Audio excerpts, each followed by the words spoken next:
ஓம் முருகா போற்றி. ஓம் சரவண பவ. என் அன்பு குழந்தையே, தீப ஒளியில் இருள் விலகுவது போல உன்னுடைய வாழ்விலும் துன்பங்கள் விலகி இன்பங்கள் நிலைத்திருக்கப் போகின்றது. ஒரு நாள் இந்த வாழ்க்கை உனக்கு பிடித்த மாதிரியே மாறப்போகின்றது. உன்னுடைய நம்பிக்கை வீணாகாது. நீ எத்தனை நாட்களாக தவம் இருந்தாய். நான் கேட்ட வாழ்க்கை எனக்கு கிடைக்காதா என்று. அது உனக்கு வெகு விரைவாகவே வரப்போகின்றது. அதை நான் உனக்கு பரிசாக தரப்போகின்றேன். அந்த பரிசோடு நீ ஒவ்வொரு நாளையும் உன் வாழ்க்கையில் சந்தோஷமாகவே அனுபவிக்கப் போகின்றாய். உன் மகிழ்ச்சியான முகத்தை பார்க்கவே நான் ஆசைப்படுகின்றேன். என் மீது அளவற்ற பக்தி கொண்டிருக்கின்றாய் நீ. உனக்கு தேவையான சக்தி எதுவோ அந்த தேவையான சக்தி முழுவதையுமே தந்து உனக்கான அந்த நல்ல நாளை உன்னிடம் கொண்டு வந்து சேர்ப்பேன். இது என் மீது சத்தியம். இதுவரை கஷ்டங்களை நோக்கி சென்ற உன்னுடைய வாழ்க்கை பாதை இனி கஷ்டங்கள் விலகும் பாதையாக மாறப்போகின்றது.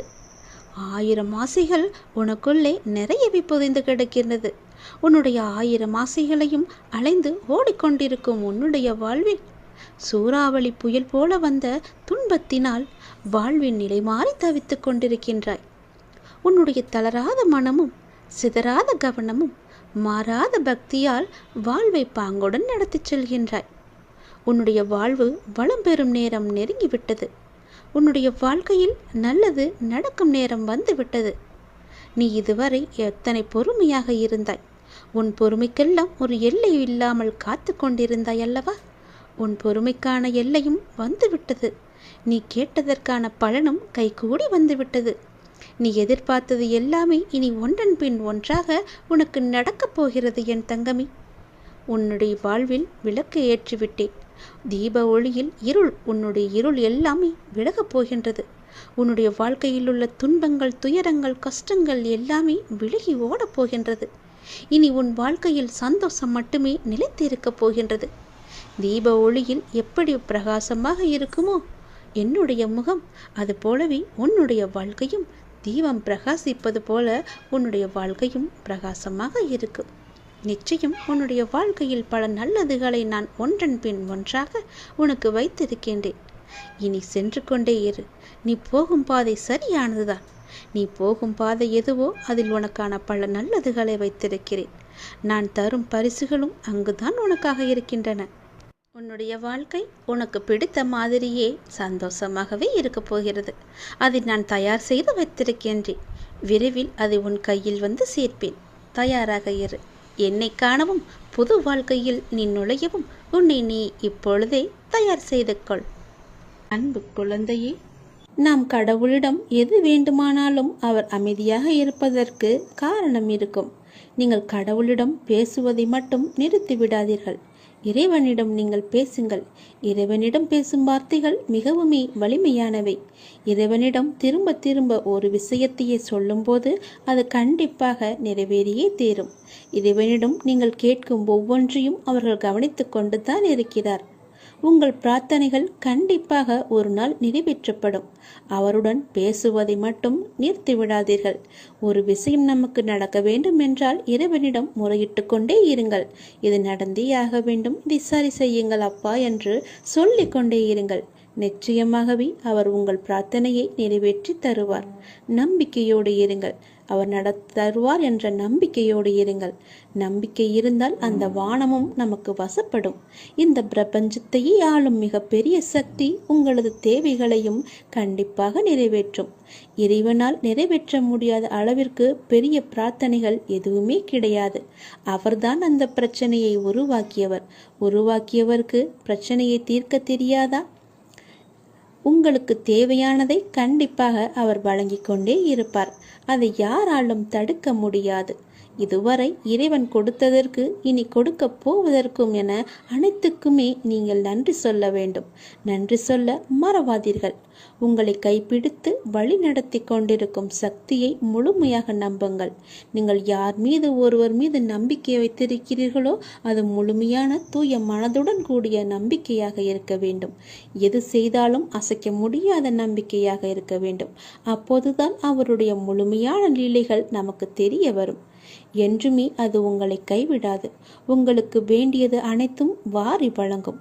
உங்களுக்கு வேண்டிய அனைத்தையும் பெற்று நீங்களும் உங்களை சார்ந்த அனைவரும் மகிழ்ச்சியோடு வாழ்வீர்கள். அதற்கு அவரே துணையாகவும் இருப்பார். நீங்கள் செய்ய வேண்டியது எல்லாம் அவரிடம் நீங்கள் தினமும் பேசிக்கொண்டே இருப்பது மட்டும்தான்.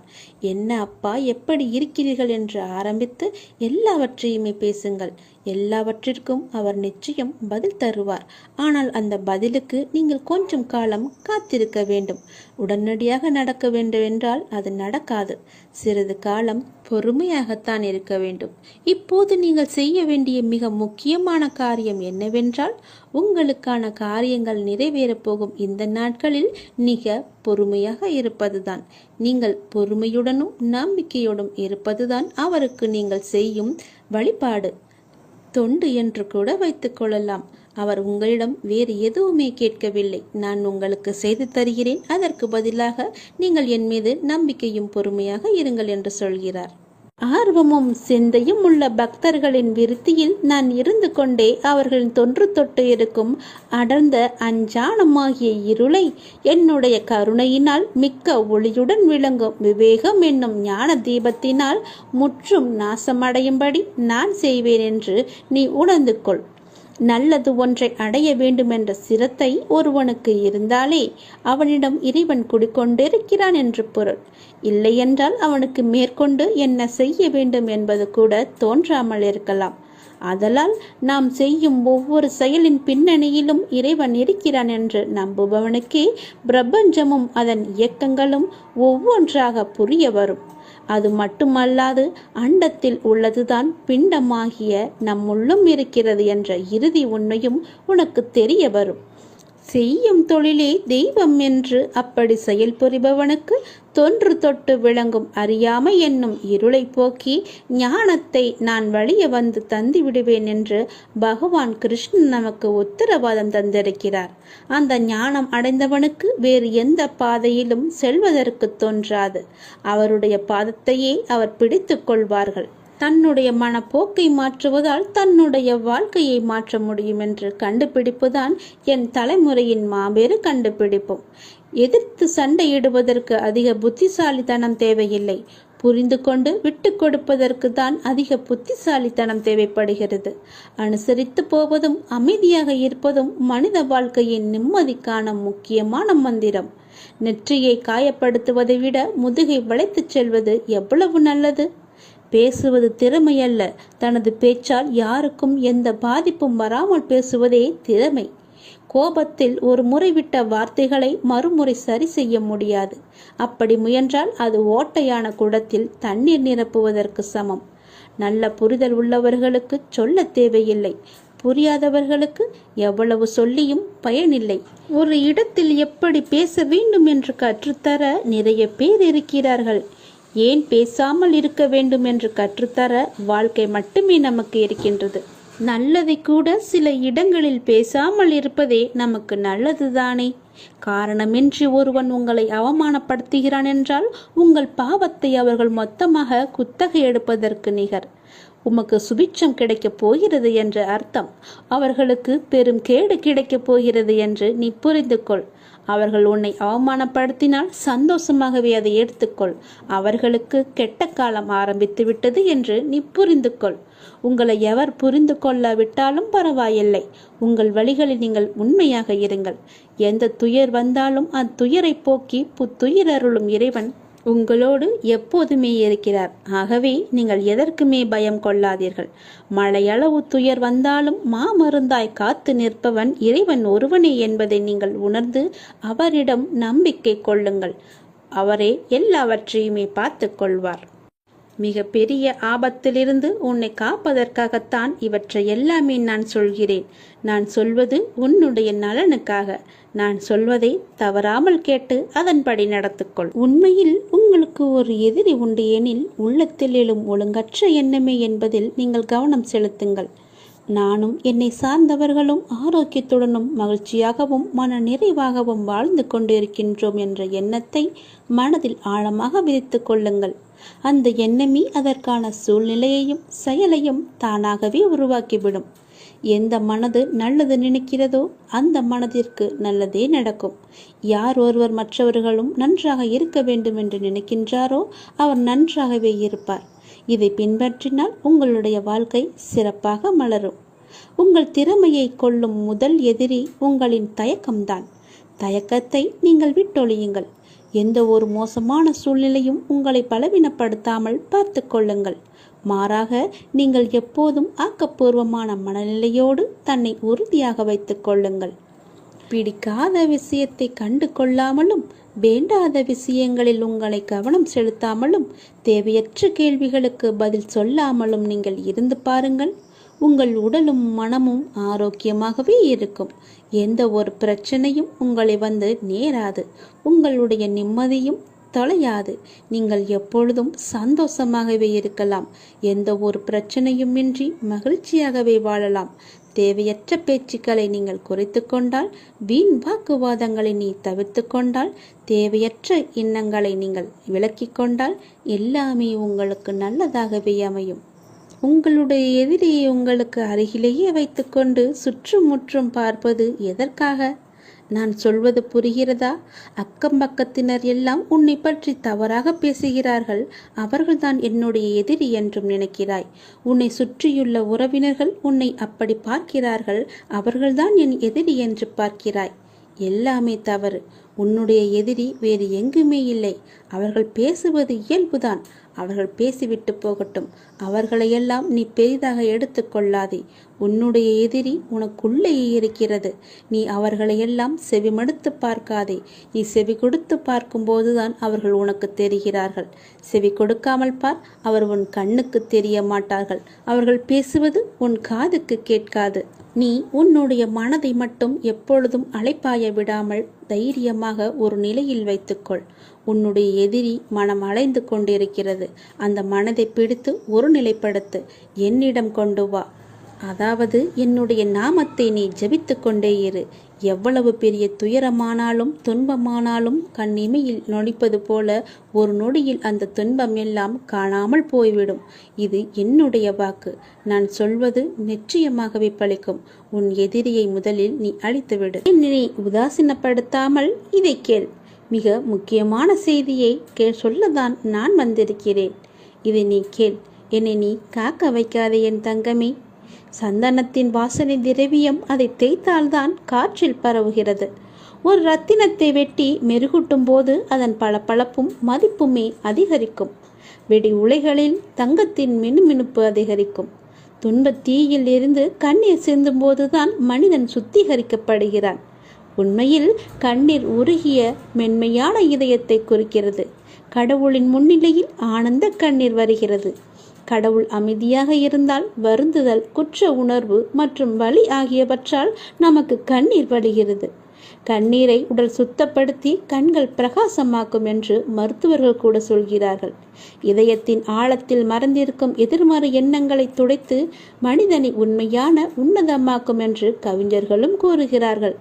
உண்மையில் கூறப்போனால் கடவுள் அருளிய கண்ணீர் ஒரு அற்புத மருந்தை போல மனித மனதை சுத்தப்படுத்தி தூய்மையாக்கி அழகுபடுத்தி மேம்படுத்துகிறது. நெருக்கடியான நேரத்தில் மட்டுமல்ல, எல்லா சந்தர்ப்பங்களிலும் எல்லா இடங்களிலும் நாம் கடவுளின் நாமத்தை ஜபிக்க வேண்டும். வாழ்க்கையின் இடர்களை சமாளிக்க கடவுள் நமக்கு ஒரு திடமான மனதை கொடுத்திருப்பார்.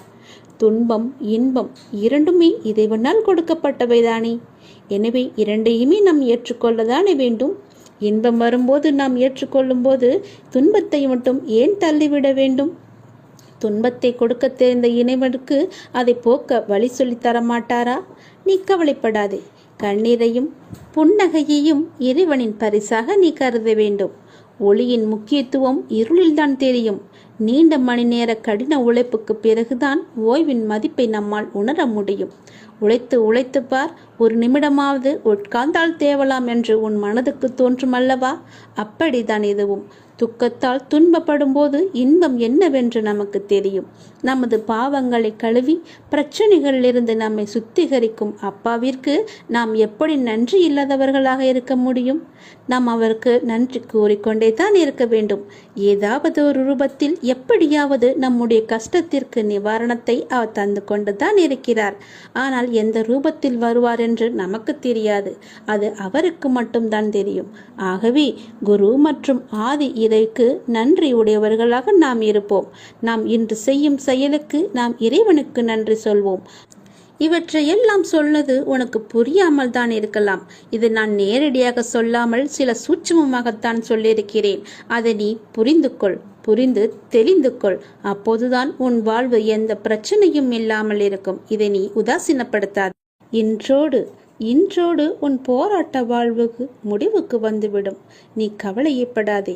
இதை நீ ஒரே ஒரு முறை கேட்டால் என்றால் உன்னுடைய வாழ்வு இன்பமயமாக மாறும்.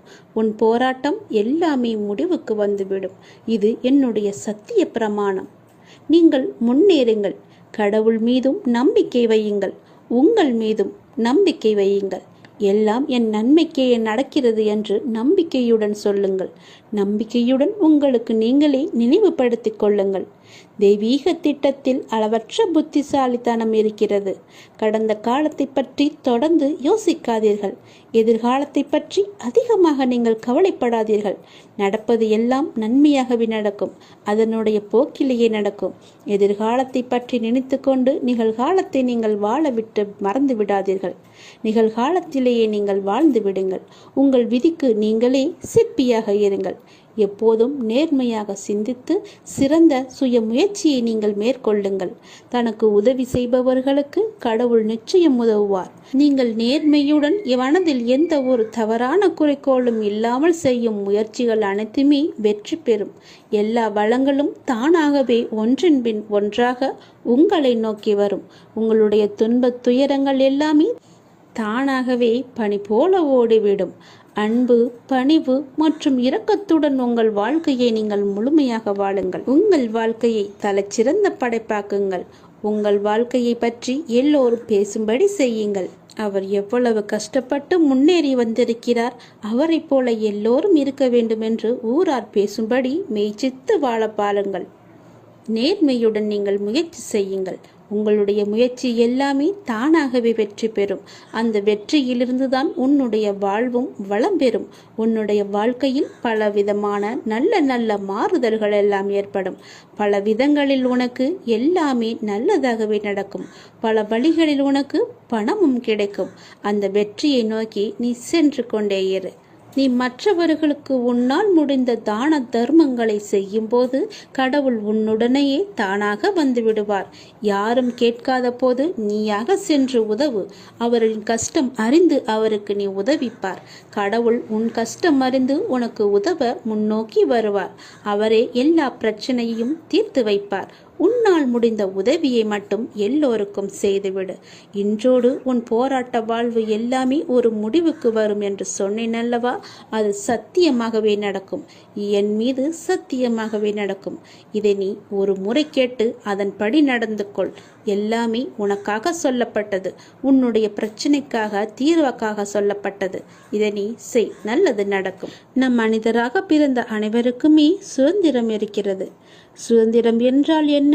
ஒரு மனிதர் தன் இஷ்டப்படி இருப்பதும், எவருடைய கேள்விக்கும் விளக்கம் அளிக்கக்கூடாது என்பதும், தன் இஷ்டப்படி பேசுவதும், மற்றவர்களின் உணர்வுகளை கேலியாக நகைப்பதும், இதை சில மனிதர்கள் சுதந்திரம் என்று நினைக்கிறார்கள். உண்மையான சுதந்திரம் என்றால் ஒரு ஆன்மா இந்த உலகில் உயிர் வாழ நிறைய விஷயங்கள் தேவையாக இருக்கிறது. அதில் வாழும் முறை என்பது மிக முக்கியமான விஷயம். ஆன்மாவுக்கு எல்லா பக்குவங்களும் இருக்கும். ஆனால் மனித உடலில் இருக்கும் ஆன்மா வெளியில் தன்னை உணர்ந்து காட்ட மிக அதிகமான பக்குவம் தேவை. அதற்கு சுதந்திரமான முறை மட்டுமே பக்குவத்தை போதைக்கும். ஒவ்வொருவருக்கும் ஒவ்வொரு கனவுகள் இருக்கும். அதை நிறைவேற்ற தனியாக பயணிக்க நேரம், தருணம், சுதந்திரம் என்ற சிறகுகள் இருந்தால் மட்டுமே நம்மால் பயணிக்க முடியும். ஒரு குழந்தையாய் ஒரு ஆன்மா இருக்கும்போது, அது எழுந்து நடக்க பயிலும் போது பெற்றோர்கள் சொல்லிக் கொடுக்கிறார்கள். அந்த குழந்தை தன் கால்களால் முயன்று நடக்கும். அப்போது குழந்தை நடக்கட்டும் என்ற சுதந்திரத்தை கொடுப்பார்கள். அப்போது தன்னால் முயன்று எழுந்து நடக்க முடியும் என்ற எண்ணத்தில் நாளடைவில் அது இன்னும் அதிகமாக வேண்டும் என்று எண்ணுவார்கள். இதை வாங்கி தருகிறேன், அதை வாங்கி தருகிறேன் என்று கூறுவதை காட்டிலும் உன் சொந்த கால்களில் நின்று நிறைவேற்று என்று சொல்லுங்கள். உனக்கான சுதந்திரமாகவும் உனக்கான வழிகாட்டியாகவும் வருவேன் என்று எடுத்துக்காட்டாய் விளங்கும் தருணம் அது. அந்த ஆன்மா தன் சிறகுகள் மூலம் பறந்து தனக்கென்று உருவாகும் வழிகளை பார்க்கும். அப்போது நிறைய சஞ்சலங்களும் எதிர்மறை எண்ணங்களும் தோன்றும். அப்போது கலங்கரை விளக்கமாயிருக்க சில பக்குவப்பட்ட ஆன்மாக்கள் உங்களுக்கு வழிகாட்டுதல் வேண்டும். அப்படி ஒரு சமயத்தில் நீ என்னை சந்தித்தாய். ஆனால் நான் உன்னை சந்தித்து பல ஜென்மங்களாக உனக்கான தருணம் வரும் வரை உன்னிடத்தில் நான் அமைதியாக இருந்தேன். உனக்கே தெரியாமல் உனக்கென்ற ஒரு நேரமும் வந்தது. என் உயிர் குழந்தையாய் என்றுமே நீ இருந்து கொண்டு இருக்கிறாய். நீ படகில் பயணிக்கும் கடலில் என் பாதுகாப்புடன் செல்கிறாய். உனக்கென்ற சுதந்திரம், உனக்கான கனவு, அதில் உன்னை நேர்மறை சாயலில் பிரதிபலிக்கச் செய்வேன். வெற்றி என்ற ராஜ சிம்மாசனத்தில் உன் சிறகுகளை உடைத்தவர்கள் முன்னிலையில் உயர்ந்து நீ நிற்பாய். இது என்னுடைய சத்திய வாக்கு. நான் உன்னை சோதித்து பார்த்தேன். உன்னுடைய அன்பை சோதித்து பார்த்தேன். உன் பக்தியை சோதித்து பார்த்தேன். உன்னுடைய நம்பிக்கையை சோதித்து பார்த்தேன். உன்னுடைய பலம் எது, பலவீனம் எது என்ற விசுவாசத்தையும் நான் சோதித்து பார்த்தேன். உன் அன்பின் ஆழத்தை நான் புரிந்து கொண்டேன். உன் பக்தியின் தூய்மையை நான் புரிந்து கொண்டேன். உன்னுடைய பலம் மற்றும் விசுவாசத்தையும் எவ்வளவு உன்னதமானது என்பதையும் நான் அறிந்து கொண்டேன். எதற்குமே அஞ்சாதே, உன்னோடு நான் இருக்கிறேன். எல்லாமே நலம் பெறும். என்னை கீழே தள்ளி அள வைத்து வேடிக்கை பார்த்தவர்கள் மத்தியிலே என்னை உயர வைத்து தூக்கி அழகு பார்ப்பவர்தான் என்ன நம்பிக்கை வைத்திருக்கிறாய். நான் சொல்வதை எல்லாமே கேட்டுக்கொண்டுதான் இருந்தாய்.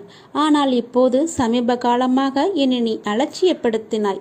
அன்றே கூறினேன், நீ அலட்சியம் செய்தாய்.